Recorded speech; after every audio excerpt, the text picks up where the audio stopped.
Hello, good evening, and welcome to Normal Island Live. Don't panic though, you are watching Turn Left. I'm just a new host. My name is Alyssa Gucci, and I'm going to start joining you guys on Fridays. If you've been with the channel for a little while, you might recognize me from the very first version of Normal Island, way back when. Me and Curtis would sit around a table and we'd talk about the stories from the week. Our tagline was something like, welcome to Normal Island, where we talk about the very normal stories from this very normal country. Coming up on tonight's show, we'll be talking about Piers Morgan dismantling right-wing influencer Based and Bougie, Wes Streeting's supposed wealth tax, and Rachel Reeves U-turning on supermarket price caps. You can help us grow by visiting turnleftmedia.co.uk/support to help fund our work, or by becoming a YouTube member. Make sure to get involved in the comments, as we love to hear your thoughts at the end of the show. But for now, let's go to our first story. In a rare instance, Piers Morgan completely dismantled right-wing influencer Sintish, aka Based and Bougie. She attended the Unite the Kingdom rally last weekend, and this week she was a panelist on Piers Morgan Uncensored, where she drove Politics Joe's Ava Santina off the show. Children have been raped, and rather than people just focusing on the fact that these children have been raped, they're talking about Islamophobia, racism, and all of this. Look at this. White men using the example that white men rape in this country is like saying, oh my gosh, Nigerians are raping so much Nigerians. White men are the majority in this country, so yes, they are going to make up the statistics of men raping. But when we're talking about grooming gangs, yes, it is Asian Muslim men. We're not saying it's all men. We're not saying it's all men. What I'm trying to say is, if someone raped your daughter, you would not like someone to come to you talking about ethnicity, racism, Islamophobia. You would want someone to have compassion. He is literally just given a statistic making that exact point. At the end of the day, Ava is responding to a statistic young which she girls was are checking. being assaulted. What I'm trying to say is, as a woman, have some compassion. And No, if I'm not going to have you dominate the narrative here if as if someone's I'm telling saying you that young women are being assaulted, and your first yes, because you know what you're doing is disgusting and demonic. It's so demonic. What is demonic? What are you talking about? It's demonic to You've just driven someone to leave the studio. I have a no stupid people rule on panel members for this show. And sometimes we drop below it. The way you started this panel and the way you've ended it suggests that you shouldn't have passed our bar, because, frankly, you've been not only stupid and ill-informed and told a bunch of lies, but then right at the end, you've driven one of our regular panel members to leave because you told disgusting lies went out by herself. about I didn't force her. You made disgusting suggestions about what she did or didn't care about. I didn't say she lied. I was just questioning where is her sympathy. To be clear, Don Keith made a statement involving a statistic. Ava checked it. The 250,000 stat is widely circulated but unsubstantiated, as she explained. The Government Grooming Gangs Task Force, created in 2023, helped police to identify more than 4,000 victims. Let me say what I believe about that. It was disgusting that that was going on for so long without proper accountability. It was disgusting that there was a cover-up at all levels of government in this country to not bring the perpetrators to book. Yes, it is true that in that particular grooming gang, rape gang scandal, it involved predominantly British, Pakistani, Muslim men. All of those things are inarguable. But it is also true that the vast majority of sexual crime in this country is perpetrated by white men. Right, so this idea that it's only perpetrated by Muslims is nonsense. Only Muslims. And the idea that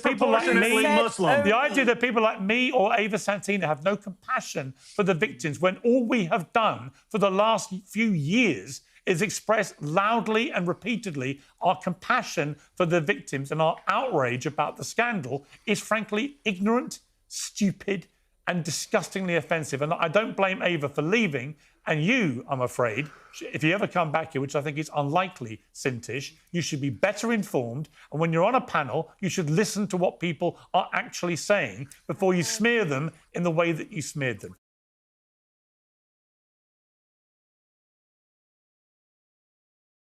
The discussion was about rapes and sexual assault, which, as we know, Muslim men are often the target for this discussion, with the right-wing media continually pushing the idea that grooming gangs are a problem within ethnic minorities or the Muslim community. Yeah, as Piers points out, the narrative that these sorts of crimes cross racial and religious lines is unsubstantiated. According to the ONS, for crimes such as rape and sexual assault, suspects' ethnicity or religion are not recorded, so there is little information on whether these types of crimes are linked to one's background or belief. When people claim there is a race or religious aspect, it's not based on data. What we do have is overall prosecutions and arrest rates in this country. According to the government, these are arrests broken down by race. So, as you can see from the graph, white people make up 9.4% of arrests per 1,000 people, black 20.4% of arrests, mixed ethnicity 12.5%, Asian 8.4%, and other 8.5% of arrests per 1,000 people. Some use these stats to show that black and brown people are more likely to commit crimes. However, all this really shows is the racial bias in policing. When it comes to black people, they are twice as likely to face arrest. We know that practices such as stop and search have a huge racial bias against black men. And when it comes to prosecutions, this graphic show that white people make up 83% of prosecutions, black 7% of prosecutions, Asians 6%, mixed ethnicity 3%, and other 1%. Back to Sintish at the Unite the Kingdom rally, she said this. You're seeing people locked up for tweets, you're seeing people in solitary confinement for a difference of opinion, and now you're seeing people like the likes of Piers Morgan calling us the same old boring far right for being patriotic. Well, I have a question for Piers Morgan. If this is a far right racist extremist event, then what the fuck am I doing here? Being a person of colour doesn't automatically stop this from being a far right rally, and being a person of colour doesn't stop a person from having far right views. This is Mark Robinson, who once ran for governor as a Republican in North Carolina. He said, "Slavery is not bad. Some people need to be slaves. I wish they would bring it back. I would certainly buy a few." Wow.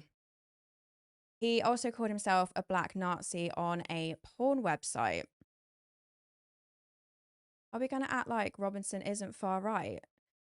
Curtis, Sintish doesn't seem to think that she is far right because of her skin colour. What would you say to that? So this is the woke right identity politics the right wing always play, okay?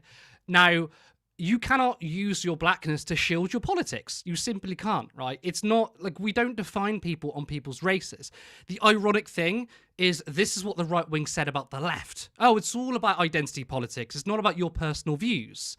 But that's exactly what Sintish is doing. Now, I don't know if Sintish is particularly far right. I don't know.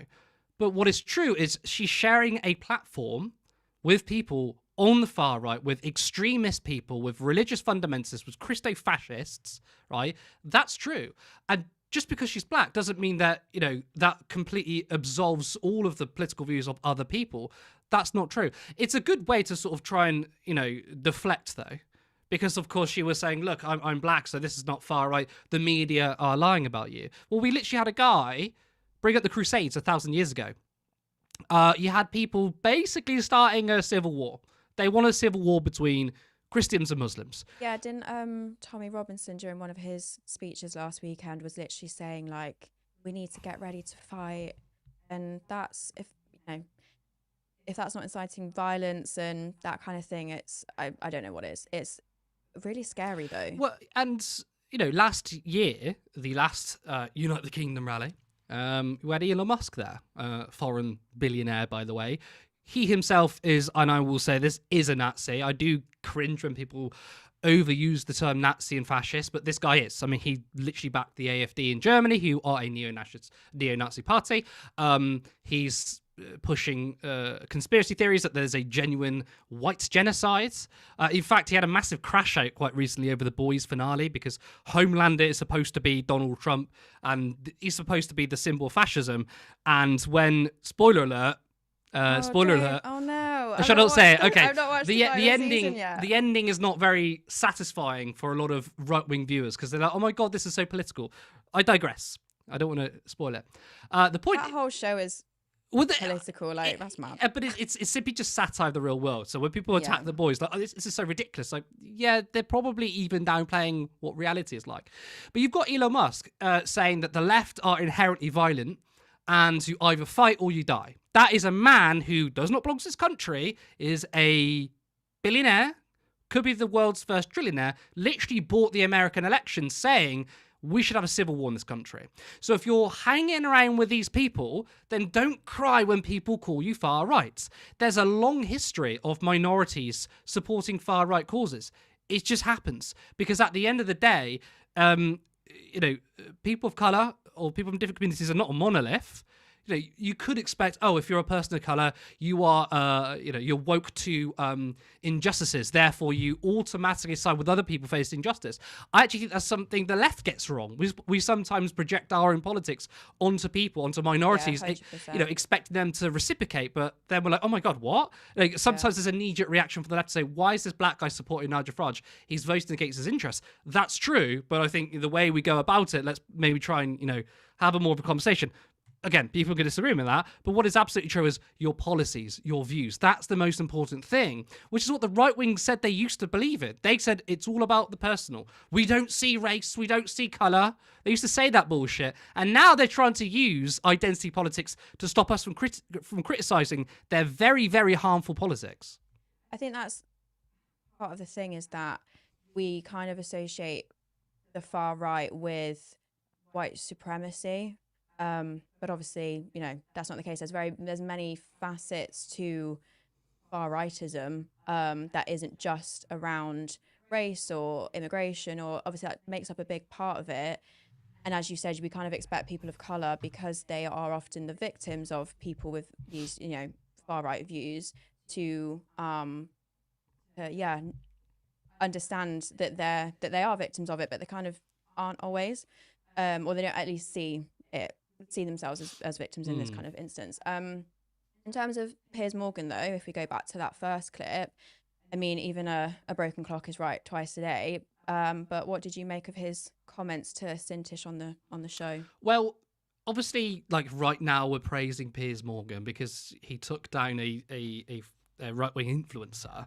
And most people know not to do this, but we don't need to glaze Piers Morgan. It just shows how the Overton window has moved even further to the right. Piers Morgan is a classic right-winger, okay? He's not far-right, he's not a fascist, he's just a classic right-winger. He's a bit reactionary, he's obviously a transphobe, sorry, I'm just going to say it, he's clearly a transphobe, and he's conservative in his economic policies. Apart from being a transphobe, I think he would consider himself a liberal. But again, he's like your classic right-winger that belonged into the Cameron era, okay? Because now there's even far-right forces emerging, people are saying that Piers Morgan's left-wing, which is crazy. I mean, look, it shouldn't be a left-wing position to oppose anti-fascism. The fact that it's left-wing coded kind of tells you a lot, doesn't it? It just shows that the left are the only people that oppose anti-fascism, all right? But I find it absolutely wild that people call him Piers Morgan left-wing. But again, that's because the window has moved so much to the right wing that Piers Morgan's look like a liberal. So even though I want to praise him now because he did absolutely take her to task, she was him and I believe Don King, the guy who was on the call, was pushing false figures. He was claiming that Muslims commit more crimes or sexual abuse crimes than other people. It's not true. We looked for the data. In fact, me and you yesterday we literally looked at the raw data, okay? We didn't just read an article. I downloaded tables from the ONS and from the government website, searching up crimes based on ethnicity. And it's inconclusive because the police don't really report on suspects' ethnicity. The stats you had were prosecutions and convictions. We also have arrest rate, which, by the way, people will try and use the arrest rate as a way to push their racism. Well, black people get arrested more. Yes, because we have a racist system, right? Like stop and search. But ultimately, we don't really have that much information. When we were doing research, though, there was I forget the person's name, a statistician who literally said, I'm an expert in stats. And the data we have, it's inconclusive. I would side on the fact that it's proportionate. Basically, no one person of a particular race or religion perpetrates a particular crime more than anybody else. The problem is men. That's all it comes down to. It is just men.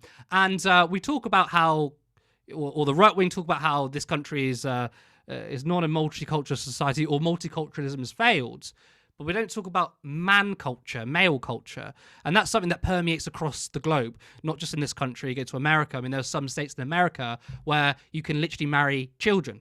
No one talks about how America's we shouldn't have immigrants from America because they don't respect our laws and they're paedophiles. Well, the shit you hear about brown countries, basically. No one says that about America because we have a man problem, a male problem across the globe. And that's the culture we should be talking about because guess what? Rape culture certainly isn't incompatible with women.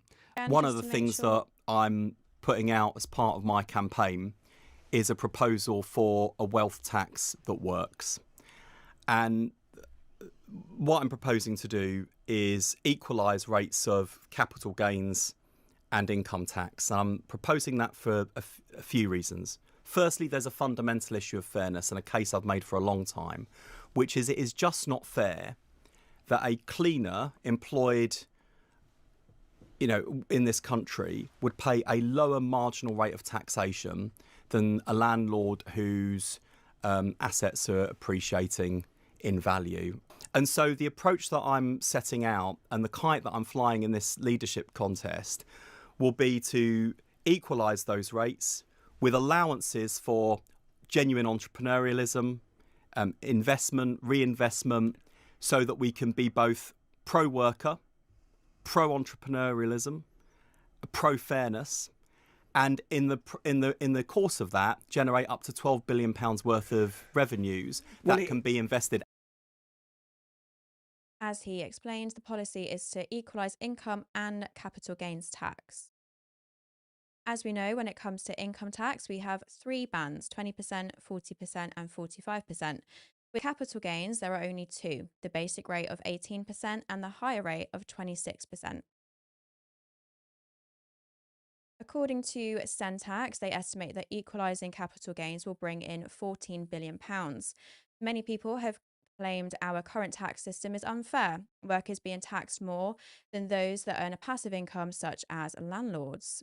Wealth taxes have been popularised by the Green Party and Gary Stevenson. Tax expert Dan Needle has come out in support of Streeting's plans. Stunned, appalled, shocked, etc. to see actual tax reform from a politician. This from Wes Streeting today. A thread on why capital gains tax is broken, it's too low and too high, and why this is a good proposal.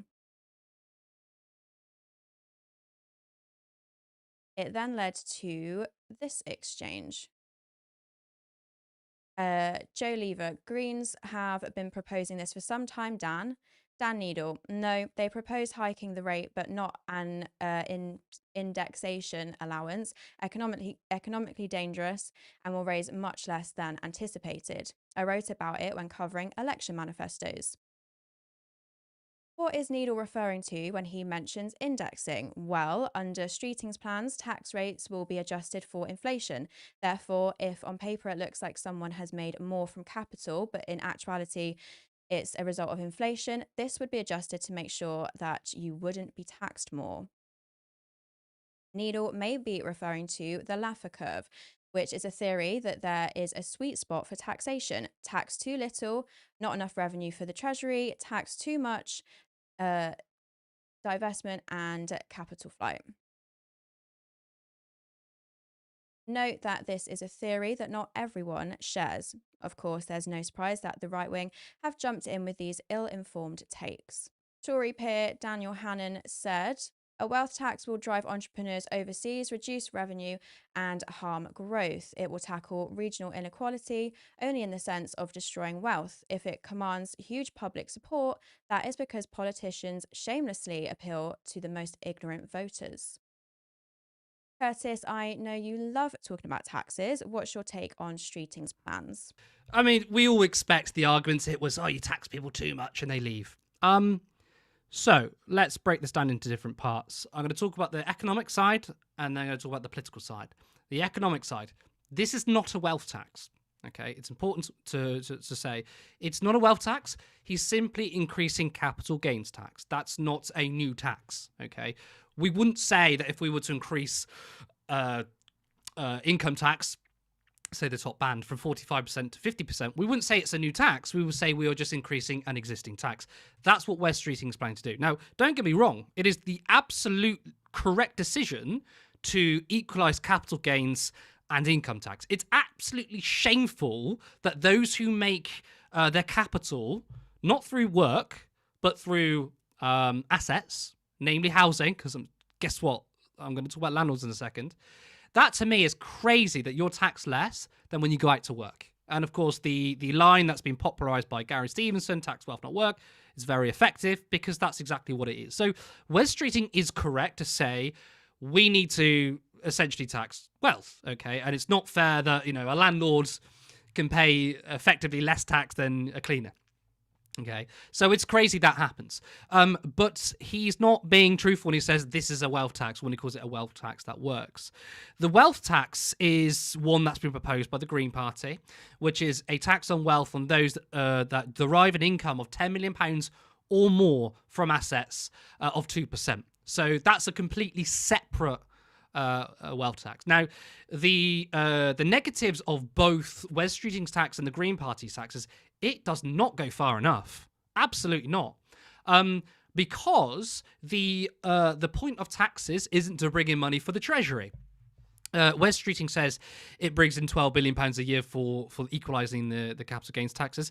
Ultimately, it's not about bringing in money. It's about reducing inequality. Because we have a central bank with a sovereign currency, we don't rely on people's taxes to spend. We can just spend the money and then we tax it out of existence. Why do we have taxes in the first place? Well, we have to have taxes, one, to get people to work. There's a brilliant line in Stephanie Kelton's book, The Deficit Myth, where she talks about how, and she was speaking to someone else, where the idea of taxes came about was so that you could work to pay taxes. So the example, I believe, was I'm going to get my kids to clean the house for me. And I'll say, I want you to clean the house. They've got no incentive. So this man who spoke to Stephanie Kelton says, what I'm going to do is I'm going to tell my kids, if you clean the house, you're all going to get a token. And then at the weekend, you can spend that token on sweets or ice cream. So he's invented something for the kids to pay back. That's kind of what taxes really are, okay? Not saying they're not important though. It's obviously it's developed since its first introduction, but it's kind of a way to get people to work. But secondly, it's about controlling inflation. So the government cannot run out of money.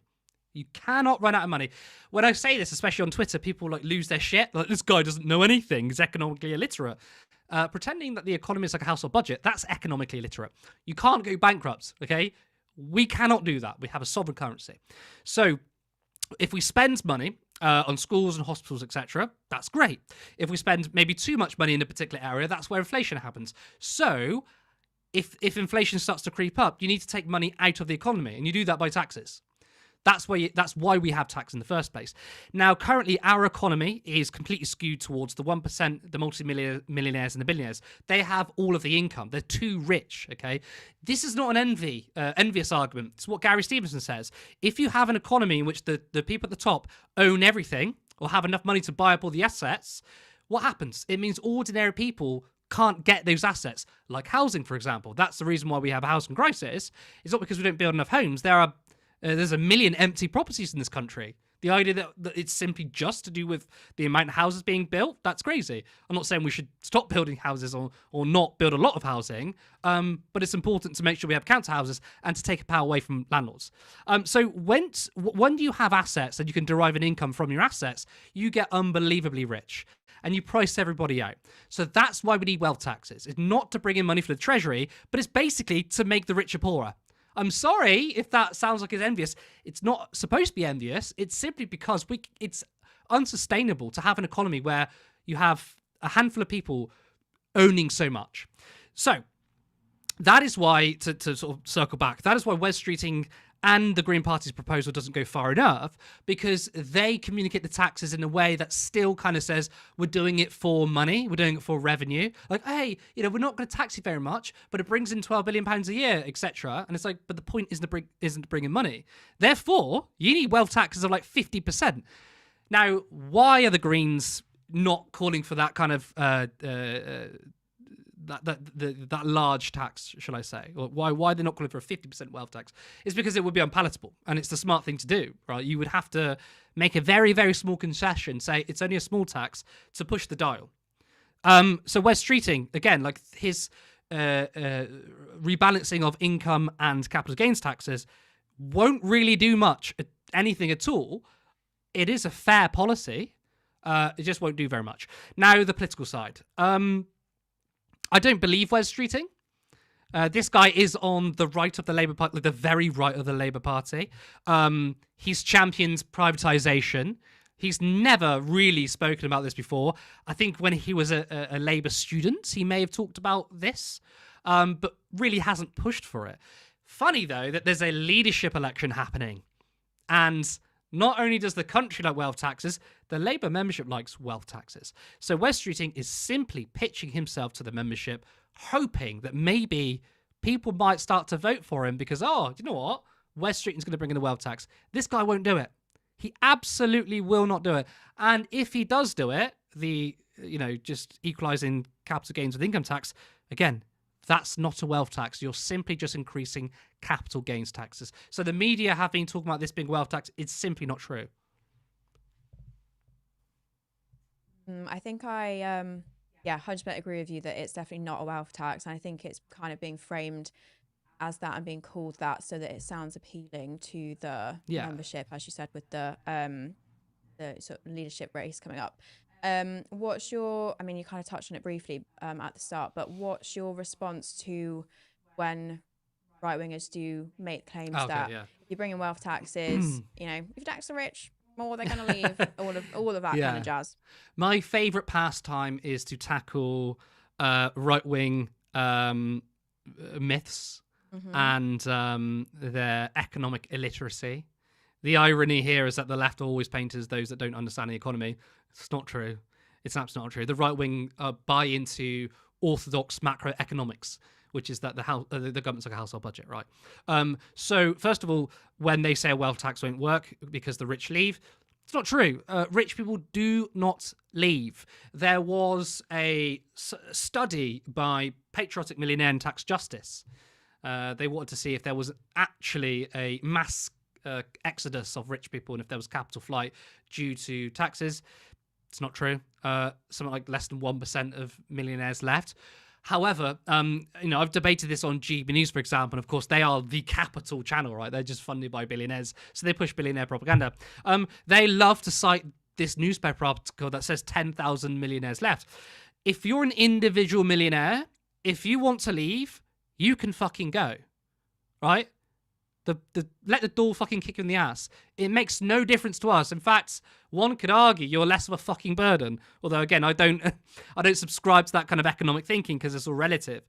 But it doesn't matter. We don't need individual millionaires here. Okay, as I said, it's all relative. Less people paying taxes, but less people using the state. That's why when people say if there's too much immigration, it's bad on the state. It's not true, because when immigrants come here, they also contribute to the economy. They also contribute to demand. Tax receipts go up. So again, the states can expand and contract. So individual millionaires don't leave because we don't really need their income.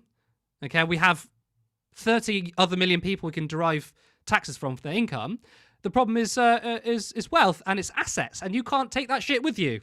So if someone says, if you're going to bring in a wealth tax, if you're going to increase capital gains, or if you're going to tax housing, like second and third homes, I'm going to leave. I'd be like, yeah, fucking buy then, because guess what? You're going to have to sell it, which is good, because the less assets that are owned by the wealth in society, the more we can enjoy and have it. The topic of landlordism is very salient. I really want to talk about landlordism because Samuel Leeds, a notorious landlord, has been in the news lately because apparently he kicked out one of his tenants because they voted for the Green Party and had anti-landlord propaganda. Now, I don't know how that's true. Well, I don't know how true it is because I don't know if he's allowed to do it. However, he might have done it before some of the renters' rights bill came in, but I'm not sure if that's even allowed. Regardless, though, it definitely would not. That surely would not be legal. I don't know, but it's an advertisement for. To abolish landlords, because whether it's true or not, Samuel Leeds is contributing to the anxiety people have around housing and renting. And by the way, Samuel Leeds, he's a multi-millionaire. He's got fucking thousands of housing or 1,000 houses in his portfolio. He came on the show. I debated him. I've handed his ass to him. Had a little run-in with him before, I did. haven't you? Well, yeah, because I called him a scum landlord, and then he said to me, "Why don't we have a debate?" We debated, and I basically, it was facts versus feelings. He was like, "Well, not all landlords are bad, you know," and I was like, "I don't care. The point isn't about all landlords being bad. And the problem is, the very existence of landlords is predicated that someone is poorer than you." I also love it though. He's like, "Oh, not all landlords are bad." It's like, but you are. But you are the bad fucking ones, like- literally the bad one, though. Yeah. But yes, so Samuel Leeds is like the existence of landlords. You can only exist if someone is too poor to buy a house or doesn't get a loan from the bank. Therefore, they have to give you rent. And people like Samuel Leeds and so-called entrepreneurs, which, by the way, landlords are not entrepreneurs, they're leeches on society, they would say, pull yourself up by your bootstraps, just work harder. I'm going to let you in on a secret. You can't have 7 billion landlords. You can't have 7 billion CEOs. Who's going to work for the CEO? Who's going to pay the rent for the landlord? The system of capitalism and specifically the system of rentierism is predicated on there being a infinite money glitch off your customer. Right? You cannot be a big-time landlord if everyone can own a home. Therefore, it is your incentive to have a housing crisis where people can't get on the property ladder. So you can't say as a landlord, well, I'm in my position because I work really hard. And tell you what, if you worked harder, you'd be in my position too. No, your very existence means that someone else out there is losing out. The only thing we should be doing is abolishing landlords altogether. Now, that doesn't mean that housing disappears because landlords don't build housing. Builders do. People build housing, and guess what? It can be funded through the state, which is why, if we want to sort out this housing crisis, where the Green Party are completely right, we need to completely and utterly abolish private landlords. Half of them can be sold up and now are into the markets. There's more properties on the market, reducing prices, and the other half can be bought by the state and either sold really cheaply or rented out at cost price. So if you are renting off the state, you're not renting to pay for profits. And even if they charge you more than cost price, at least you know that your rent is going to go on public services, like the NHS, rather than paying some fucking lazy-ass prick's mortgage, okay? And not just that, finally, because I'm going on to rant about landlords. There's one final thing. Very passionate. Very passionate. It's not just the fact that landlords are living off someone else's work, i.e., you could have a doctor or a nurse going to work and then part of their income is going on the rent and that rent pays that person's mortgage plus profits. The thing that makes it really, really bad, and I don't think a lot of people talk about, is let's say you've got a particular tenant who has been in that same property their entire lives, lived there for 20, 30 years. They've paid 30 years in rents above market price because that's, well, cost price even. But they have nothing to show for it. So when landlords say, "Oh, but I give out my rent at below market cost, right, on below market price. I'm really, really good." It's like landlordism, even if you don't make much of a profit, is extremely exploitative in nature because essentially what you do is have a tenant that is looking after your asset, that's keeping it clean, keeping it nice and tidy, making sure it all works for 30 years. And at the end of it, they don't get to keep the housing. You still keep the asset. So you're throwing away money for 30 years. Essentially, a tenant is looking after a landlord's asset, cleaning it from every single day, and then you paying the privilege to do so. And at the end of it, you get absolutely nothing. So impassioned there about landlords. I did see somebody in the comments just asking where the video with Samuel Leeds was. Obviously, it is further back on the channel. Can you roughly remember when it was? It was a few years ago. I'm saying 2022, maybe... 2023. It's so our producer's going to give the title in the comment section. It is good, and not just to glaze myself, but I think it's really important because lots of people, when they debate with landlords, they use a very moral argument. It's not fair, I can be kicked out. And yes, they're all legitimate arguments, but I don't think they really wash. Samuel Leeds has never come across a person who knows Adam Smith, who knows about rentier capitalism. And he was completely shook. He had nothing to say. He just fell back on the old trope that, well, you know, just work hard and that's it. The irony, though, is that Adam Smith, and now for those that don't know who Adam Smith is, I'm sure lots of you will know, Adam Smith is seen as the godfather of capitalism. His work, The Wealth of Nations, right? You probably wouldn't have had capitalism without this guy. The guy came up with division of labour. This guy will be considered a hard left communist by GB News, Talk TV, and Samuel Leeds, because Adam Smith hated landlords. Adam Smith hated rentierism. And the big irony for those that say they love capitalism, they also love rentierism. But rentierism is not...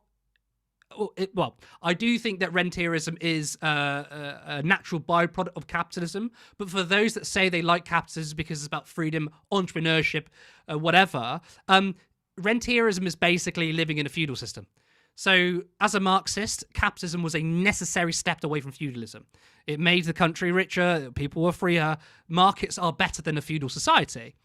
But the irony here is having a society based on rentierism and landlords, that is literally going back to the era of kings and queens. So early capitalists wanted to get away from that. That is why people like Adam Smith abhor landlords, because in their view, it's not in the spirit of capitalism. Again, I would say that capitalism ultimately leads to this. But if you're someone who believes in the spirit of entrepreneurship, you should be completely anti-landlord. Let's leave that one there, because I feel like if I let you keep going, you'll talk all night about landlords. Yeah. But some really interesting points there. Thank you so much, Curtis. But before we move on, it's 2026 and big for Turn Left. We want to be more ambitious than last year and to really put us on the map. We are leveling up with having a part-time studio, guests in person, but we want to officially have our own space and for our contributors to be paid for the work that we do. Your support over the years has been amazing and we are ready to take this to the next level. We rely on small donations, so if you want to be part of a media organisation that seeks to destroy the oligarchs, then please head over to turnleftmedia.co.uk/support. There you can find you can support us monthly on Patreon, or there is another link for a one-time contribution. You can also become a YouTube member for 99p. Thank you. Let's go to our final story then. The UK Treasury had announced plans earlier this week to potentially introduce a voluntary price cap on essential goods such as eggs, milk and bread before unsurprisingly U-turning after facing fierce backlash from supermarkets. The proposal comes as grocery inflation hit 3.8% in the 4 weeks to the 19th of April, according to researcher World Panel by Numerator, with the Bank of England also suggesting that food inflation could reach up to 6 or 7% later in the year due to economic fallout from the Iran war. In exchange for the price cap, the government would look into some incentives for supermarkets, such as easing packaging policies and delaying costly rule changes around healthy food.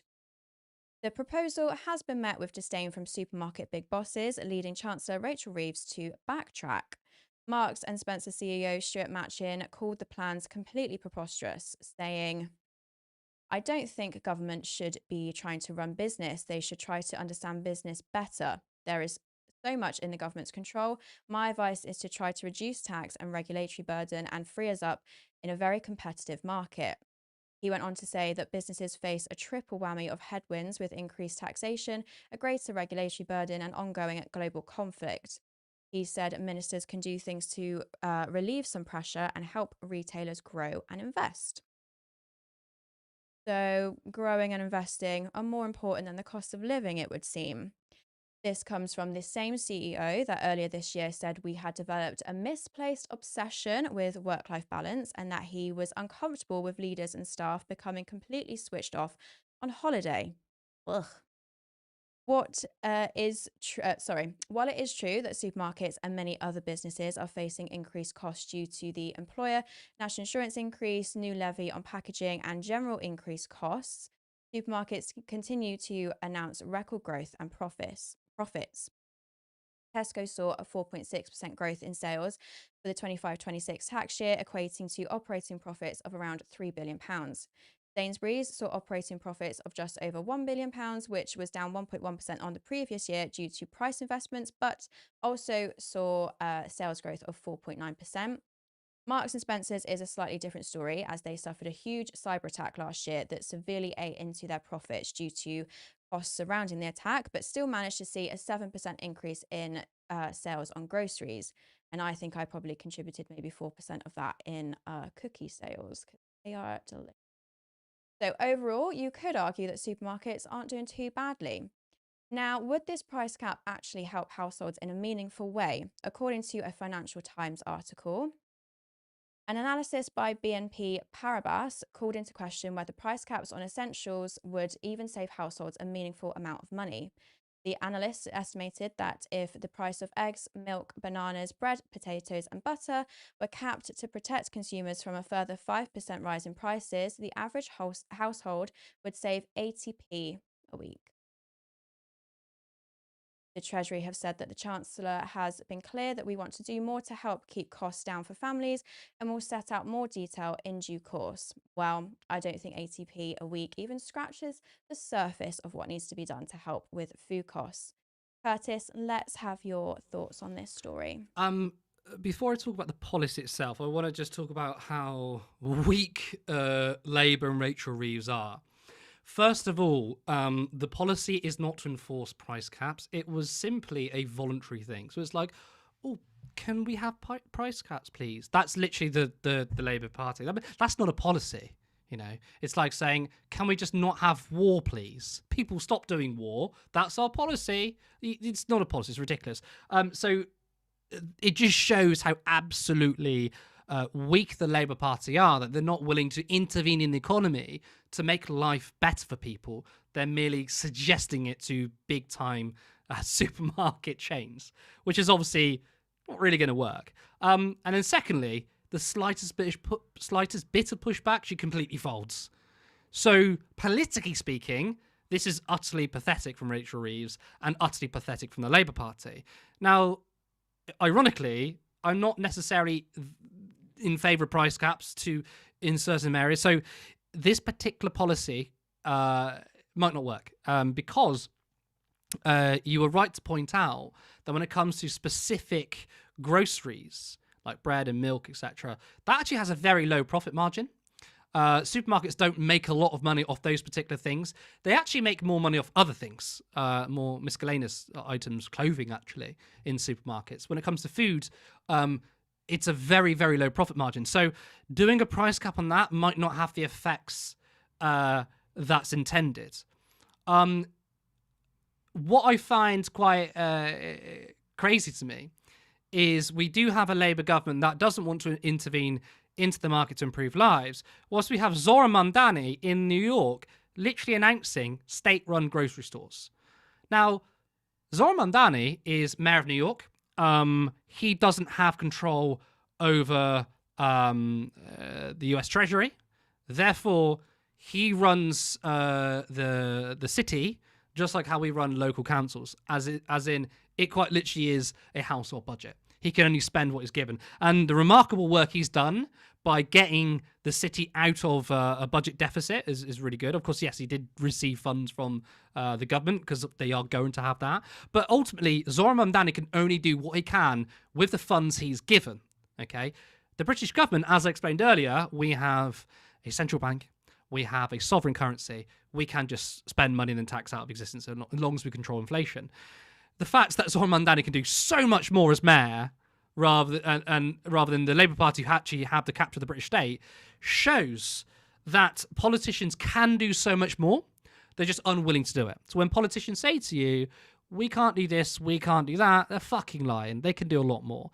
But again, as I said, this particular policy and price controls won't really work. That's why I probably would like to see some kind of state-run grocery stores. Start local. And you just do it at cost price, because at the end of the day, whilst when it comes to certain foods, there's a low profit margin, there's high profit margin in other areas, and that's why you still have supermarkets raking in the profits, and it's why you have CEOs with fat pay packets. So what I would like to see is far higher taxes on these people. I would like to see, I'm absolutely happy with all subsidies when it comes to farming. I think it's important for the government to spend money on things or to protect certain industries. So I'm absolutely fine with farm subsidies. A lot of people will point out that we had greater subsidies during the European Union. And as someone who calls myself a Eurosceptic Remainer, I think it's true. A lot of Brexiteers love their farming, seemingly quite angry about the lack of subsidies. Well, we had a lot inside the EU. So I think it's kind of complicated to talk about the policy, because it's not a particularly well thought out policy. It's not going to do much for the cost of living. Better for the cost of living is to improve wages. And you can do that by having stronger trade unions. You can have better public services. Yes, public services doesn't give you cash, but having stronger public services, it makes you richer, it makes you wealthier. You know, if we didn't have an NHS, you'd be out of pocket. Now the NHS is free at the point of use, for example. Good transport. I mean, the amount of times when I was younger, even just to travel half an hour on the bus, it'll be an hour and a quarter because I have to get 2 buses. And then sometimes the buses miss each other and they suck. And, you know, this was in Bristol when the buses were operated or still are operated by First. Tragic company, by the way, but it's a privatisation success story. So there are better ways to deal with the cost of living crisis. And ultimately, you do have to make the rich poorer. Yes, you have to do that. But price controls on essentials in which it already has a low profit margin might not be the best way. But as I said, politically, the Labour Party are utterly weak. If they were never going to do this, then why did they even suggest it? I mean, I was quite surprised that they even suggested this. But of course, the policy is, again, it was a voluntary exercise. It was like, please reduce prices. So seems immaterial. I'm aware from a few articles and stuff that I was reading. It sounds like she has been in talks with supermarkets for a little while. So the fact that this has kind of come out as a potential like new policy, but clearly they're not pleased about it. I kind of don't really understand why that's necessarily happened if they have been in talks. You know what I mean? Well, I mean, it depends who she's been in talks with. You know, the guy, the CEO of Marks and Spencer. Well, it said, I mean, it didn't specifically say like who, but it did say like supermarket bosses. So I don't know exactly what that means. Does that mean CEOs? Like, I don't know. Well, I mean, we can only imagine what the conversations were like. You know, you don't know if Rachel Reeves was saying, we're going to cut your taxes and made him really happy. I don't know. The thing with Rachel Reeves, though, is she completely folds when she's in the presence of wealthy people and capital. She, I believe when it came to Great British Energy, which is not a nationalised energy service from the government, they keep pretending it is GB Energy. It's literally just a government firm that manages private investments. It's just private bullshit. At one point, though, there was going to be a substantial amount of state investment into green energy projects, which is good, right? You need state-led investment. You absolutely cannot have a lack of state-led investment. It's insane. That was going to be the policy. Over the years, it got watered down. Turns out that Rachel Reeves went to like Davos and schmoozed with some capitalists, and they convinced her, you can do your energy policy, but how about you give us the private contracts? And she went straight back to the classic Thatcherism neoliberal bullshit, which is to fund infrastructure projects through the lens or through the via private capital, and the same privatization scam ensues. And that's because she just hung around with capitalists. So she's easily swayed. She's easily bought. Yeah. I don't feel like she has much of a backbone by the sounds of it. That's true of every single Labour Party. I mean, even Andy Burnham. I know there's been people in the comments saying why we haven't covered the EHRC. We absolutely will, by the way. The reason why we didn't cover it tonight is because, I'm not going to plug us because it seems inappropriate, but the reason why we didn't cover it tonight is because we work full time. So a lot of hosts, especially your first time hosting, we write the stories the day before. Sometimes stories come out afterwards. So we're not always that up to date on every single story. Granted, we are going to cover it next week. And the reason why I bring it up, Andy Burnham. Andy Burnham, who I gave myself goodwill to that guy because I thought he did a good job as Manchester mayor. Maybe he's reformed. He's come out and he said he supports Shabana Mahmood's immigration policies. He supports PR. He supports, doesn't support PR. He supports Rachel Reeves' fiscal policies, which I think is the worst thing he could have done out of those three. And now he said they should implement the court rulings of the EHRC. So he's completely flipped on 4 things before he's even been elected. This is just the Labour Party. Don't trust Andy Burnham. And I've changed my view, by the way. I did say before the Greens should not stand in Makerfield because I thought there was some level of goodwill. Fuck him now. Fuck him. I want the Greens to run. And if they act as a spoiler, don't blame the Greens. Because Andy Burnham easily could have been like, look, I'm going to spend more. I'm going to support voter reform. And he at least could have pushed back on Shabana Mahmood's disgusting immigration policies. He's done none of those. He's folded before he's been elected. So we've got no one to push back.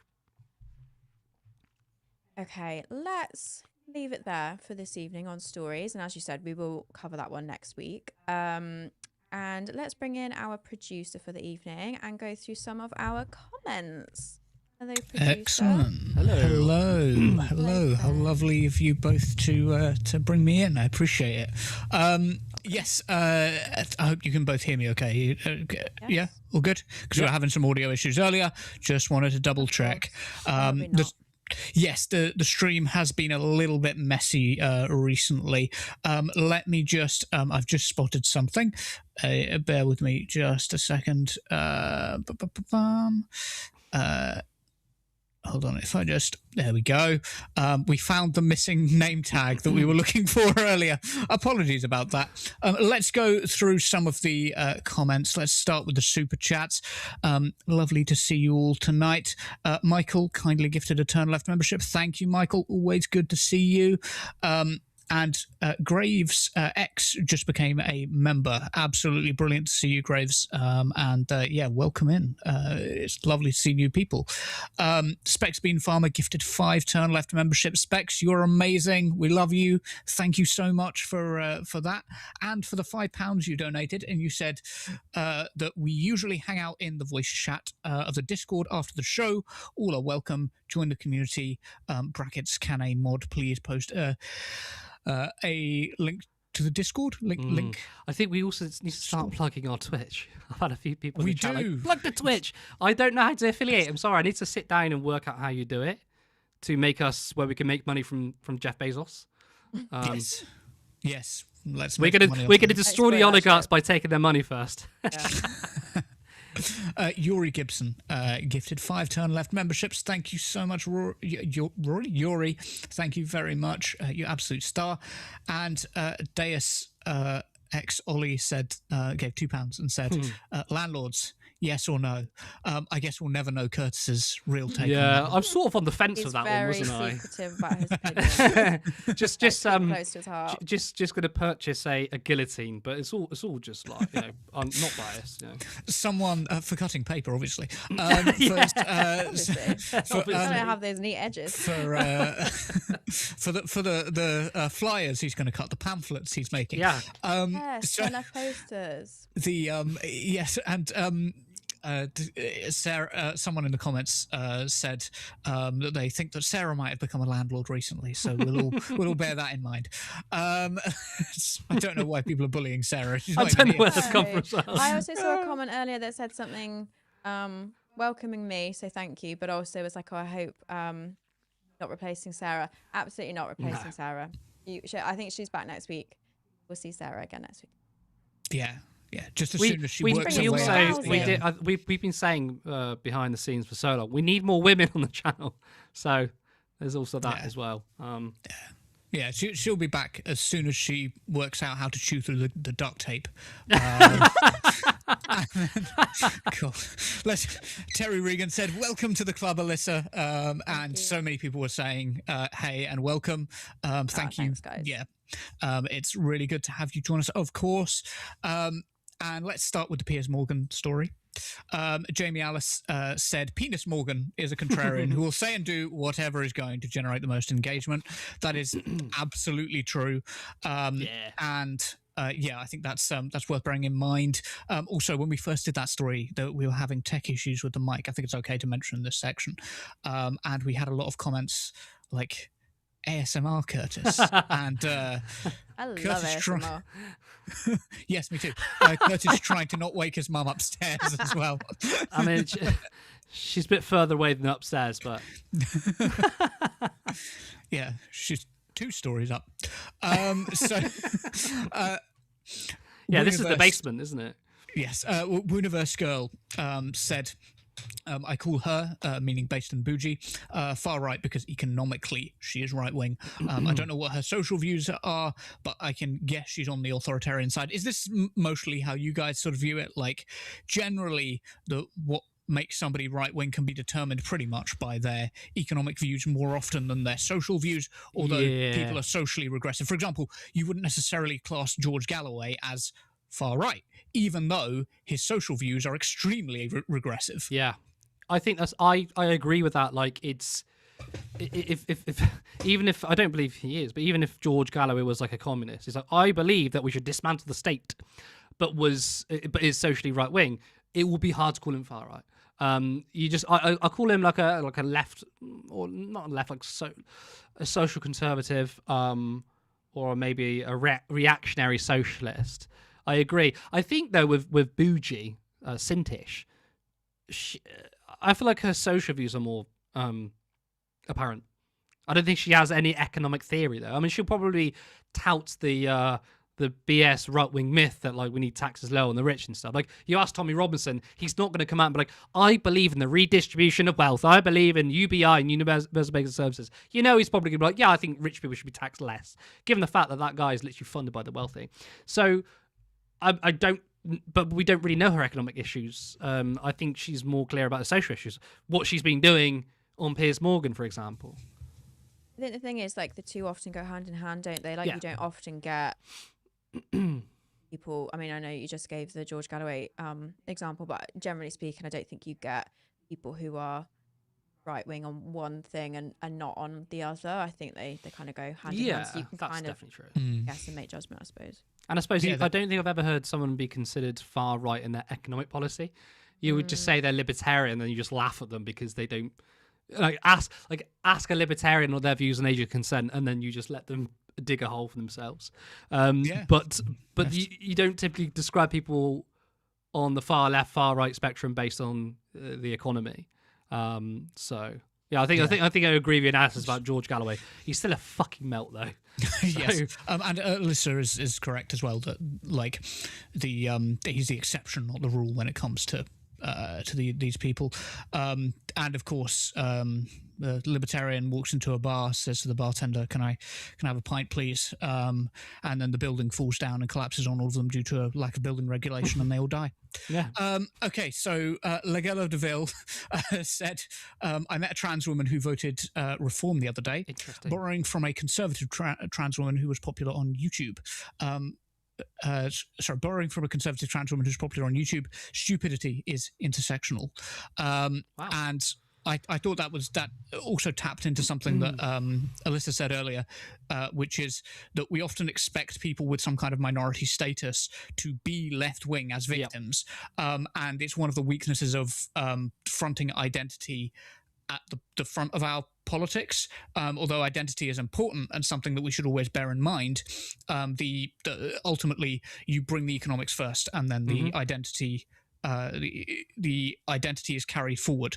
Zoran Mamdani is posting win after win after win, and it's because his entire campaign was about cost of living. Yeah, I think it's so true because, I think a lot on the left make that mistake. We assume that you must be a progressive because you're a minority. I once believed that, and a turning point for me was just after the EU referendum. I've told Alyssa this story before. I'm sure I've told you this, Ben. I was working at River Island. I was working in behind the scenes in the ops part, right?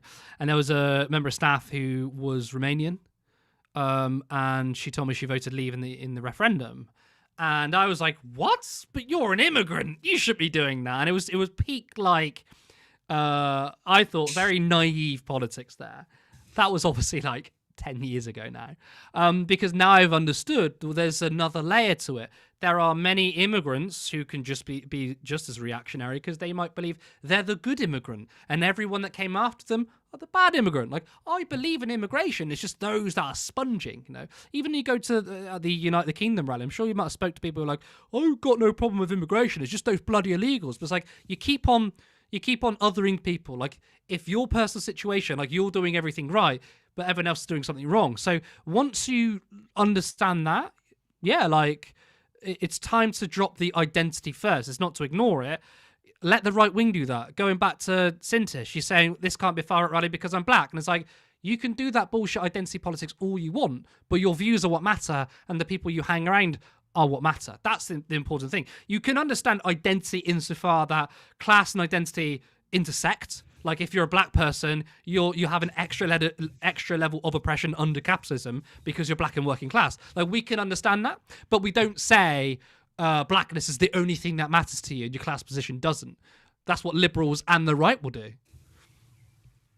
There's also a certain type of power that comes with today it's influencer power, but the example I always go to is an example from Nazi Germany, and that's women in Nazi Germany who invariably were able to, I mean, say if you had a shopkeeper who screwed you over, and you as a woman had very little like social power, like you could go to the patriarchs in your life, and they could try and sort it out for you, but ultimately you were living in a patriarchal system in Weimar Germany, and early Nazi Germany. But suddenly, if you were part of the Nazi Women's League, you could tell the SS, well, I heard him speaking about German communist propaganda. You know, you make up whatever you like, and you've suddenly gained this sort of like strange social power where, yeah, you're exchanging a load of your rights, you're risking quite a lot. And in a similar sort of vein, these influencers are risking quite a lot. People like Candace Owens, Ben Shapiro, as a Jewish person, they're risking quite a lot, but they are making a power exchange there. It's in the hope they'll be accepted, right? But ultimately, they do come after. Like, you're useful to them. The thing is, like, and everyone, even from different minority groups, like, everyone is capable of punching down. Yeah, absolutely. To an extent, you know what I mean? And, like, this is just kind of like another form of that. And I guess, like, kind of, like, you go back to your story, Curtis, like, that person was an immigrant from another country, which is kind of, a minority group, but then was punching down further on then, you know, people who are on benefits or whatever it might be, because they were seeing themselves, like you kind of put it out, as like one of the good ones because they were in work, and they were seeing as not being in work as the problem. And so they were kind of distancing themselves from that separate issue. I mean, people of color are extremely useful to the far right. You know, they are used, but once they have served their purpose, they will be kicked to the curb. I mean, that Based and Boogie, you see some of the online, and I know Twitter is just a not Based and Boogie. Is it Bougie? Bougie. Based and Boogie. I don't know. Oh my god, Based and Boogie. That actually could be like a cool like. That's going to be like the left wing alternative. Anyway, yeah, we don't do that. Yeah, just for lefties, obviously.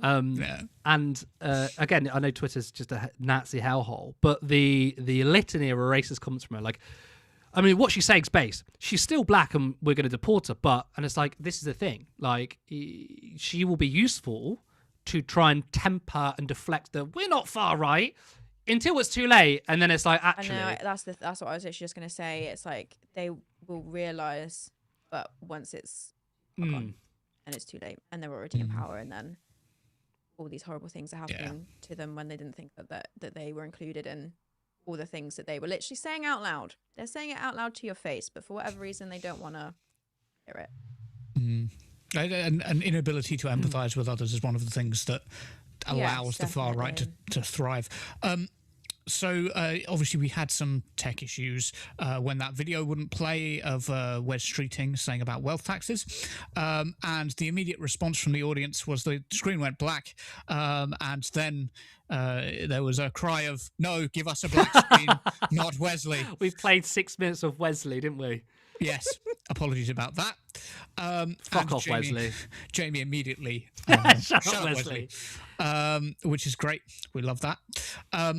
And so when it comes to the wealth tax and all that, Jacqueline asked a very important question. How much capital flight was there in the period when tax was a lot higher? Now, you could argue, playing devil's advocate a bit here, that wealth is easier to move and people are easier to move these days. Sure. Not that much easier, though. Not that much easier. You know, we're not talking about an era where there weren't aeroplanes, which is the way I think some people kind of describe it. I do want to make the point because it's always a point worth making.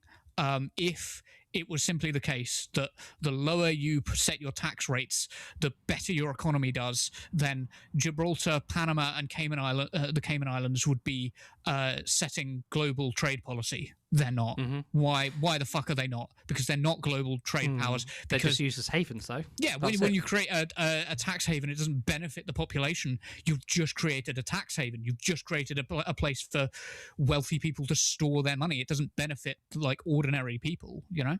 And to your point, which is true, lots of us like to point to the Clement Attlee government when we say we can do so much more. You know, Clement Attlee built the NHS and the welfare state off the back of World War II. It is absolutely true that wealth is easier capital flight is easier, right? We are a more globalized world, and back in those days, you had less people drawing so much passive income. Those that were deriving capital would be from like factories, for example, and factories are of course static. Yes, it's a little bit different these days. People can derive wealth from like AI, and AI is a big issue. And I do think when it comes to AI, that's another fight when it comes to taxes, far more complicated. But it's still very true that lots of people are still deriving income. It might not be necessarily all from factories now, but housing, it's still an asset that you tax because you cannot take it with you. So whilst we've become more globalized, and whilst technically, yes, you could say capital flight, the conditions of capital flight are easier, you could still tax wealth because it's based on the assets. I mean, back in the 40s and 50s, we had high taxes, but they were on income. 90% marginal tax rate, 70% under Margaret Thatcher. It's 45% now, which is abysmal. But really, like, we can increase income taxes. I'm not that interested in increasing income taxes. I do think income taxes need to go up across the boards as we go into the future if we want to have a new deal. I believe in a new British deal. But ultimately, it's all that unearned wealth. And again, because it's largely tied to assets, the capital flight cannot happen. AI, different story. But if it's still large from housing, like in this country, the biggest commercial business in this country is landlordism, commercial properties. It's not building stuff. It's not selling anything. It's not making things. It's literally just fucking housing and speculation and profiteering. Absolutely. Alyssa, did you want to jump in on that? You don't have to, but... No, Kurt is the tax expert. Brilliant. No, that's all good. That's all good. So Luke Lambert said Laffer even later on life admitted it wasn't a perfect measurement, and it possibly needed revising. Convenient people forget that. Yeah, when it comes to the Laffer curve, I don't buy it. No, I don't buy it. I think no. I think there's a Well, I was actually trying to find the clip for the show, but I couldn't find it. But I went on Jeeb News and debated someone who was on The Apprentice. I don't know if you remember it, and we were talking about taxes. And what he was arguing is, I'm not against tax rises, just don't tax rise too much, because he brought up the Laffer curve. He said he's spoken to is it Dr. Laffer or Mr. Laffer in his life sometime, apparently. I don't know how old he is, but I said straight to his face, I was like, I think the Laffer curve is BS. I don't believe there is a curve in which people get taxed too much. Like, look, if you are a billionaire, right, and you can make loads of money off a market of 30 million people in the UK, like 30 million working people and more who aren't working but maybe have some kind of money to spend on your product, right? Even if you're taxed at like 50%, it's better to be taxed at 50% of something than to have 0% of nothing. So, like, you could take all your businesses away, okay, but you still lose profits because you're not making any profits in the UK.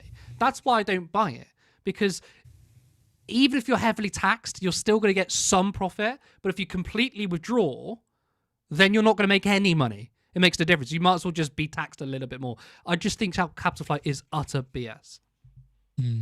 Yes, I do think it's funny how often people who defend billionaires or landlords will often say, "Oh, but it's such a hard job. You're so hard done by," and it's like, okay, well, job. sell your shit and go and work in M&S then. Yeah, we free you. Hey, all landlords, if you're watching now, we free you from the burden.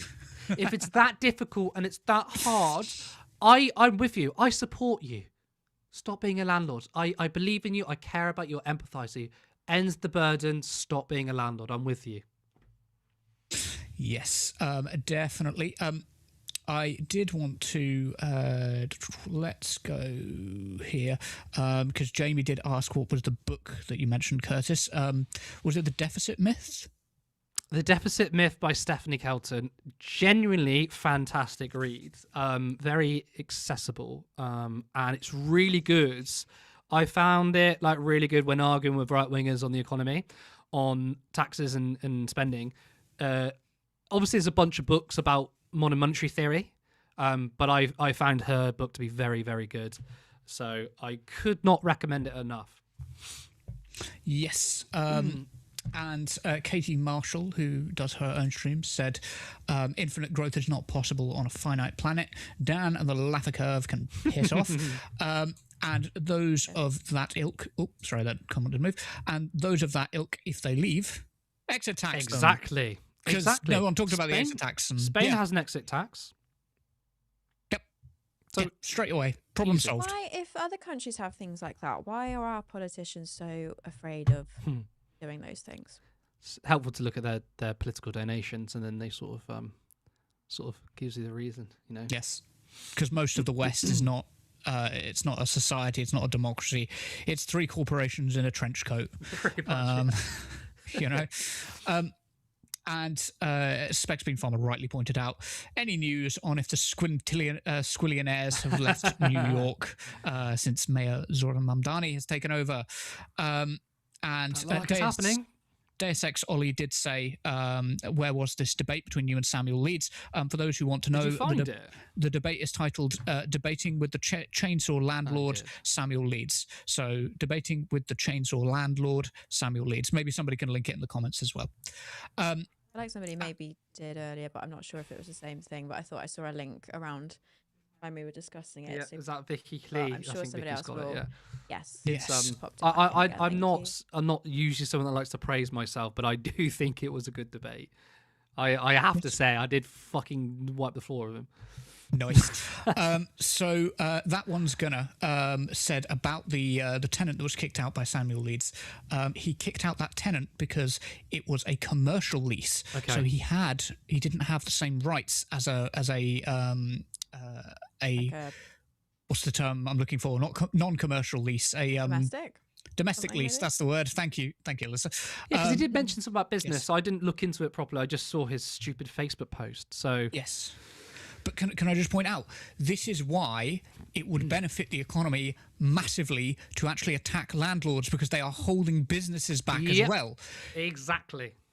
Right? The businesses are having to go to landlords in town centres and be dependent upon them not to hike the rents every year so that businesses can operate in town centres. There's a reason that your town centres are all fucking boarded up, and it's because you let private businesses control all of the buildings there.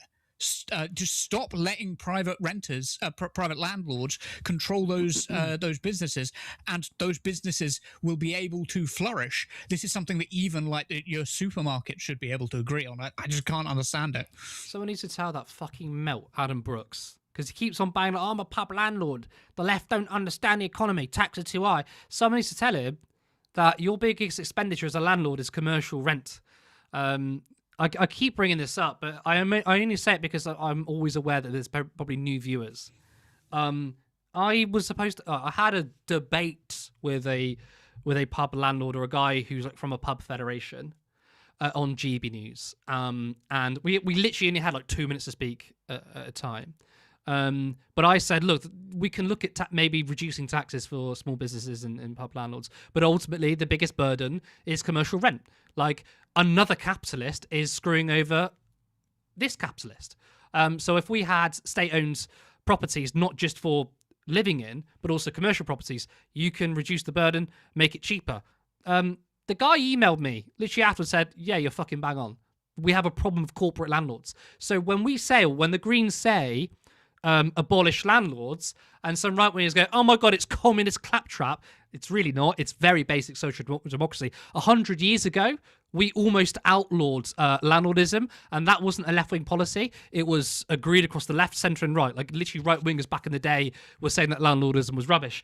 But thanks to, like, sellouts in the political system, we continued it. I think we were close to even abolishing the landlords before Thatcherism, actually, but she reversed it. So it's not even a left-wing thing. But somebody needs to tell these people, it's very good for business, as you pointed out, Ben. Very good for business. Businesses could spend more money on staff, can save money on commercial rents, can even just take more profits if they wish. Cut out the Leechman Society, cut out the landlords. Commercial and domestic, they all need to go. so many of the parts of the chain of our society is made up of links of. At every stage of the link, as you go along our society, the chain of our society, somebody is trying to make a profit, and it fucks us over so much. It really does make everything so much more expensive. And of course, there are myriad examples of bad landlords. Of course, Cher Whitlock 7737 said, "I have paid for my landlord's house in my 17 years of rent, and the bastard put up the rent up £100 a month last month." Absolutely wild tales of exploitation. And Jacqueline said, "I don't like landlords much myself, but what about professionals who only stay in certain areas for a short period of time?" I don't know about your answer to this, but my answer would simply be have council housing specifically for that purpose, short stay council housing. So getting rid of landlordism isn't about getting rid of all forms of landlordism. It's getting rid of private landlords. So I mean, I wouldn't call it particularly landlordism, but you could still have renting under the state. So yes, council housing can be used for renting. You should never get rid of renting, because some people want the option of renting. That's fine, but if you're going to rent, it should not go through a landlord who makes a profit out of it. It should be provided by the state. So we have a nationalised homes company. Homes UK, that's nationalised, right, from the government. So we can literally build housing, sell it at cost price or a small profit, council houses, and we can do the same for rent. So get rid of landlords, the people, but don't get rid of renting entirely. Someone in the comments has just said, "Isn't that just a hotel, or get a hotel?" But obviously, in terms of costs, hotels are not, if you put it into nightly fees and stuff at a hotel, obviously that's gonna, the cost for that is gonna get extortionate. But I also think if you're away, if you have to work, certain jobs have contracts that you might have to work away in a certain area for a few weeks, a few months, whatever it might be. If it's, a few days, hotels, you're not going to rent somewhere part-time for the sake of a few days. But if you're on a longer contract where you need to stay away for much longer, I think there's nothing wrong with also wanting some kind of home comforts, you know what I mean? Being able to go home and cook a meal and things like that, because from my experience of staying away with work, it's very easy to be unhealthy during those times, and you lack a bit of routine and stuff. And so I think it's still important to have somewhere that, even if it's for a short amount of time, that it's somewhere that is can be seen as a home for that time. Do you know what I mean? Yeah, and obviously, many companies do pay for the expenditure for your hotel. I think all companies should, but yeah. But even with that, even if your company was paying for it, if I had to work away for months at a time, or even a month, I don't think I would want to be in a hotel for a month. Do you know what I mean? A couple of nights, fine. It's a luxury. You can enjoy being away from home and having all the luxuries that a hotel has, but I wouldn't want to live in a hotel for any longer than that. Another sort of example of this is medical students. Medical students often have to work in different hospitals around the country in order to get their qualifications, get the experience in different places. And there is a system of private rented accommodation out there that temporarily host medical students, usually in sort of dorm room style things.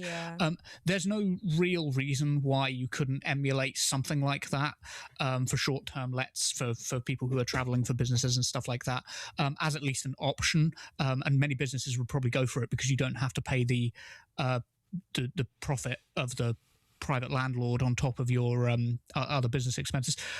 Kier Avi 4012 said, renting and rentierism is not feudalism. We're not bound to lands in exchange for subsistence. We are still proletariats whose labour power is used to expand capital, even if unproductive. Kier, you are correct, but the analogy still works, right? There's not a symmetry breaker really between those two positions as such, or not enough for it to be something that would the point is the exploitation, right? That's the when we say that landlordism is a form of feudalism, or is grown from the feudal system, we mean we're talking about the exploitation involved there in the person who like owns the land or owns the property.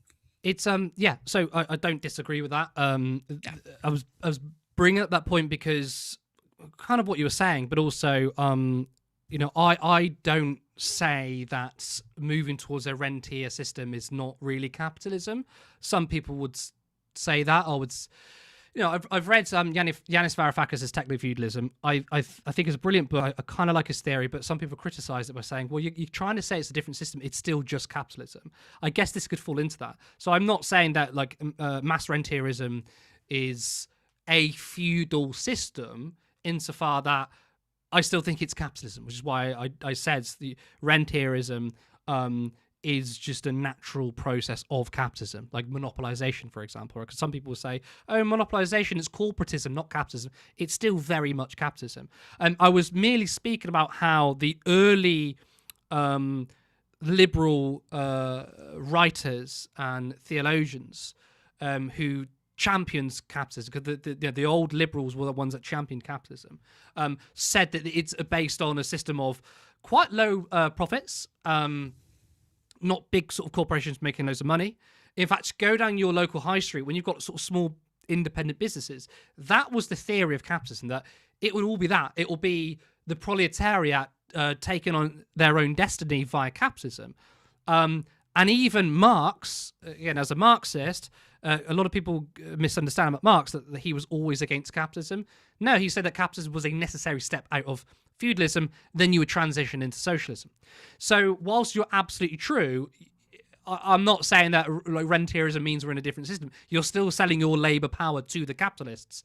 But I was basically saying that like landlordism is very akin to the dynamic of feudal lords, i.e. of kings and queens, as a rhetorical advice towards those who say they love capitalism for freedom. And I say, but look at this. This is very similar to feudalism. But I wouldn't say it's rentierism is feudalism. It's still very much capitalism. Oh, I just realised. Sorry, I'm too political for my own good because I read this person's name out as Kira. I just realised that the person's name is probably Kira. Apologies, Kira, and then I heard Kira. I was like, I'm really sorry about your name. yeah, I'm sorry about that. I'm so used to political people who have like you know too many Kirs, which worries me actually. Well, it's more that I know too many people with names like Keir Starmer, Kid Starver. As their like name. Anyway, sorry. So moving on to the supermarket story. Every time I go to the supermarket, I get angry at the price increases or the shrunken size versions of the same products at the old price. I think this is something we can all relate to. Also, that the like loyalty card, like a Nectar card or Tesco Club card, things like that, like you are incentivized to buy the things that are marked down if you have a Nectar card or whatever the card might be, but actually getting that much of a saving, or has the price been inflated so that it can look like it's a saving? I don't know. Is it really obvious? I'm going to say something, but I feel like people are like, yeah, we all knew that. But, like bread and like basic stuff, they're usually geared towards the end of the market. So you have to walk past all of the luxury stuff. You noticed that? Like yes and no. I mean, most the big supermarkets start with right? fridges. I don't know why, but most But supermarkets like bread, will start with fridges, bakery, and then you get to more like the cupboard and the dry goods and that type of thing. Bread is in that. We've got a shill for this. We've got a big supermarket in here. The shill for the supermarket. So, well, funnily enough, somebody did comment on how supermarket layouts are. I can't find the comment now, but somebody commented on how supermarket layouts are designed to extract as much money as possible. But then they might have various methods of doing that. So it might be that in some, because I can think of a lot of supermarkets where the bakery section's like right at the back. Yeah. But I guess you have to walk past everything to get to the back. Well, that's what I meant. That's what I meant. So that it's perfect at the back. Yeah. Oh, sorry. Yeah. I thought you meant like by the tills. That was my understanding of what you meant. No. Sorry. No. I guess it also depends on the layout, because a Lidl or Aldi layout is very different to a like Tesco layout, if you see what I mean. So there might be different types. Oh, sorry. I said we were done with the. Sorry, go on. So I was going to say, I'm one of those people that writes my shopping list based on the layout of the supermarket. Yeah, that's too. And I that's also crazy. pack my shopping based on where it goes in my kitchen. That is a level of organised that I know that Curtis does not live up to. Okay, so I did just want to go back briefly. Sorry, I said I was done with the landlord story, but I just missed this one. Dog Jitsu, great name, by the way. Great name. I wonder what the Jitsu is. That's a. I mean, I love dogs, but come on. Said greed is irrelevant to landlordism's morality. It is exploitation of an essential hoarded resource, and it's coercive because there's no common land. Something I always like to emphasize is that some of the nicest people I've ever met, one of the nicest people I've ever met was my old landlord. Like, really, really nice guy. But it's not about how nice you are, the same as it is as like, it's not about how nice King Charles is. It's not about how nice Henry VIII was. Do you know what I mean? It's that person should not have had He's a the nice power leech. of a king He's a or the nice power of a leech. landlord, right? Yeah. It's like, it's about how much power you get. A nice leech might not suck all your blood, but they have the power to do that, right? Yeah. That's the thing. Exactly. They might not take any of your Well, blood. I mean, you know, the back to the Samuel Lee's, the chainsaw landlord guy. He was explaining to me it wasn't really a tenant. It was just a stunt. I was like, yeah, but the thing is though, like, even if that scenario was fake, which done it for clicks, right? It just shows the power you have though, because lots of people will feel anxious just looking at that. So I was like, it just shows the power dynamic of a landlord versus a tenant. It's fucking crazy. It's wild. Yeah, I'm aware to get into a long show, but I've just got a couple more comments to get through. Luke Lambert said about the Save Families ATP per week that Labour promised. A whole ATP. I feel like I'm 8 years old and getting pocket money. I think it does kind of show how out of touch a lot of these politicians are with the amount that people are spending on food, because like I genuinely think a lot of them have their food shop done for them by they either have their food shop done for them by someone else, or they convince themselves, well, I like to shop at M&S, I like to shop at a nice Waitrose store, but if I was really starving, I could survive on 40p a day or whatever it is. Like, because I've encountered millionaires, like I went on GB News and encountered millionaires who've told me, no, I could definitely survive on 40p a day, and it's like, you're actually delusional. Yeah. Well, 30p Lee. Lee Anderson says you can survive on a meal for 30p. You're fucking delusional. That's not how things cost. Absolutely. And just on that topic, I almost forgot to mention. So another story that broke today is that Morrison's apparently are going to be closing hundreds of their stores. I saw online, and James Meadway immediately came in with a really good suggestion, which is, since the infrastructure is already there, why not undercut the market? Grow state infrastructure, and nationalise Morrison's. Just turn it into a big supermarket, a big state-run supermarket. It was what I was saying earlier about Zoran Mamdani. Like, he can do that shit as mayor under a household budget. Why can't our government do something like that? Just buy it. Just buy it out and nationalise it. Just like that. Oh, there'll be communism. And it'll pay for itself, because you will earn the money back. You know, you will earn the money back. And, of course, the societal good will pay for itself as well, because you can offer jobs to people. You've got the infrastructure in place. Why not just fucking do it? And then it can have, like, a focus on, like, British grown or British made, which then in turn could produce more jobs and things like that as well. Really good point. A similar thing happened. Oh, I forget the country now. But it was at like a Weetabix factory, and the company were like, it might not even be Weetabix, right? But they were threatening to close down, and the government said, "Do it. We're going to buy it. We're going to pay. We're going to basically buy the factory off you. We're going to save people's jobs." So, a private factory closed down from a mega corporation, and the government stepped in, bought the factory, saved everyone's job. And now it just runs as a state-owned factory, and everyone's fine. But I do forget the country. You know, it's not communism. It's just practical shit. When the market ultimately fails, the state steps in. Yeah, 100%. And I don't know if somebody started this comment by accident, but somebody started this comment. Was it you? Yeah. So the comments from Wuniverse Girl and says, that's because you didn't pay attention during Blair, Curtis.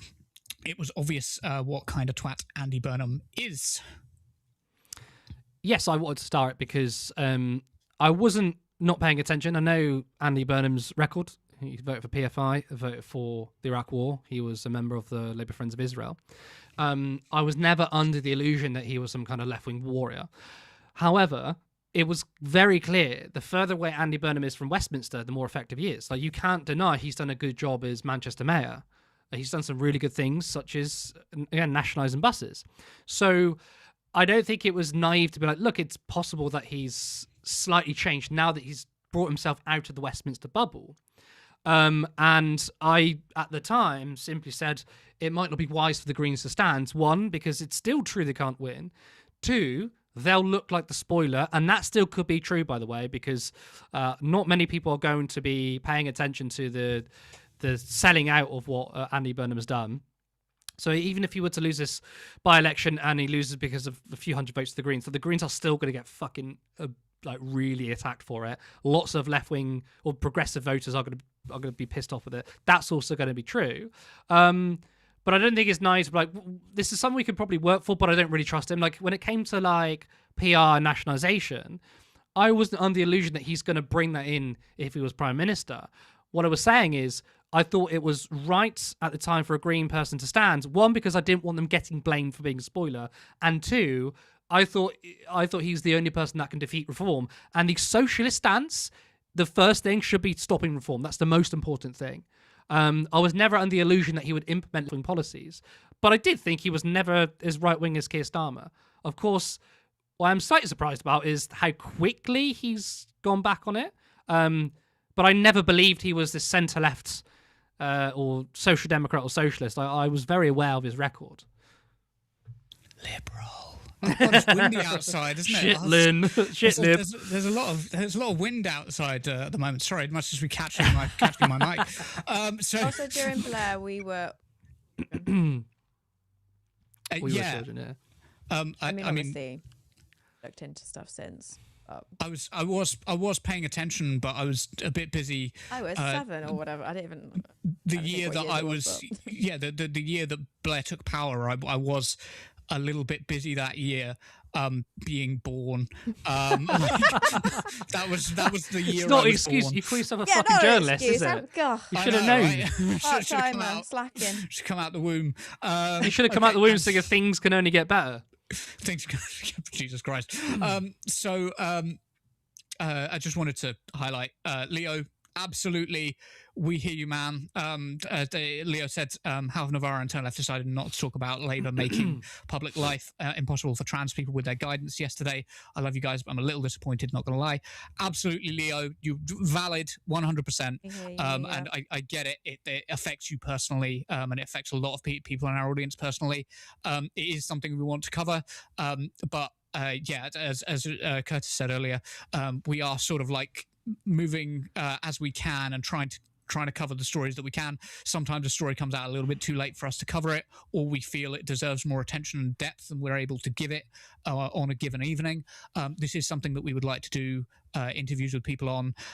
It also depends on the particular strengths of the people on the show that night.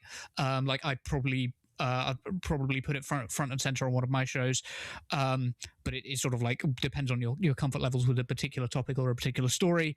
And also, we had a lot of tech issues as well in the run up to this, but we will 100% be covering it. And we do hear you sending out lots of love to the trans community in the UK today, because this has been a really difficult day for a lot of you, and fuck the EHRC.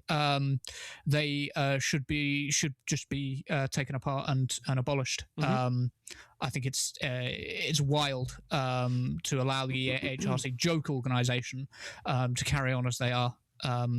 Just absolutely just abolish the whole AHRC, and we will be covering it. Do not worry. But I just wanted to assuage. Assuage, is that a word? Assuage Leo's fears. Put that on a t-shirt.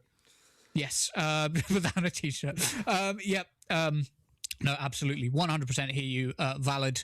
Not bringing this up to argue with you, because you're definitely right. We do want to cover it, but we will be covering it in the future. And I just wanted to re-emphasize that and put my voice in there saying, yep, you're 100% right. We need to cover that in the future. Right, guys, I will hand back to Alyssa and let you close out the show. Thank you so much. then.